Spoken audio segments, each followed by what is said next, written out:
Yo, what's up guys? I'm back again with a brand new tutorial. Today I'm going to show you how to get modded version of Royal Kingdom. This will basically give you unlimited coins and potion in the game, which you can use to purchase anything, and don't worry, it's completely safe. I have a bunch of options right there, such as free booster, unlimited coins, hearts, potion, and much more.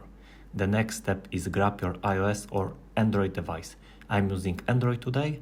Once you are on your device, make sure you already have Royal Kingdom installed and fully updated.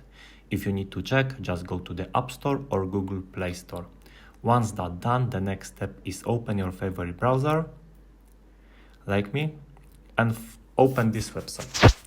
Once the website is loading, in the search bar type is the Royal Kingdom, press install, and now we must wait to finish this process.